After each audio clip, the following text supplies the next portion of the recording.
বাচ্চাদের জন্য খুবই টেস্টি অ্যান্ড হেলদি একটা খিচুড়ি রেসিপি নিয়ে চলে আসলাম। তো চলো দেখে নেওয়া যাক। হ্যালো, আসসালামু আলাইকুম এভরিওয়ান। তোমরা সবাই কেমন আছো? আশা করি তোমরা সবাই ভালো আছো। তোমাদের ছানারা কেমন আছে অবশ্যই কমেন্টে আমাকে জানাবা, ঠিক আছে? তো যাই হোক, আমি চলো দেখে নিই। আমার বাচ্চার বয়স যেহেতু 15 মাস প্লাস, আলহামদুলিল্লাহ, তো তাই আমি ওকে 3টে সবজি অ্যাড করেছি। আলহামদুলিল্লাহ, ওর কোনো প্রবলেম হয় না।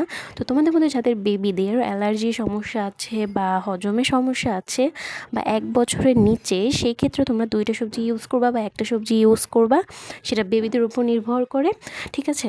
তো যাই হোক, আমি মিষ্টি আলু দিয়ে দিয়েছি, পেঁপে দিয়ে দিয়েছি, আর গাজরটা দিয়েছি। দেশি মুরগি আমি মুগ ডাল মুসুরের ডাল একসাথে ভেজে তারপর একটা কৌটাতে করে রেখে দিই, চালসহ একসাথে মিশিয়ে রাখি, তার আমার পরে প্রবলেম হয় না।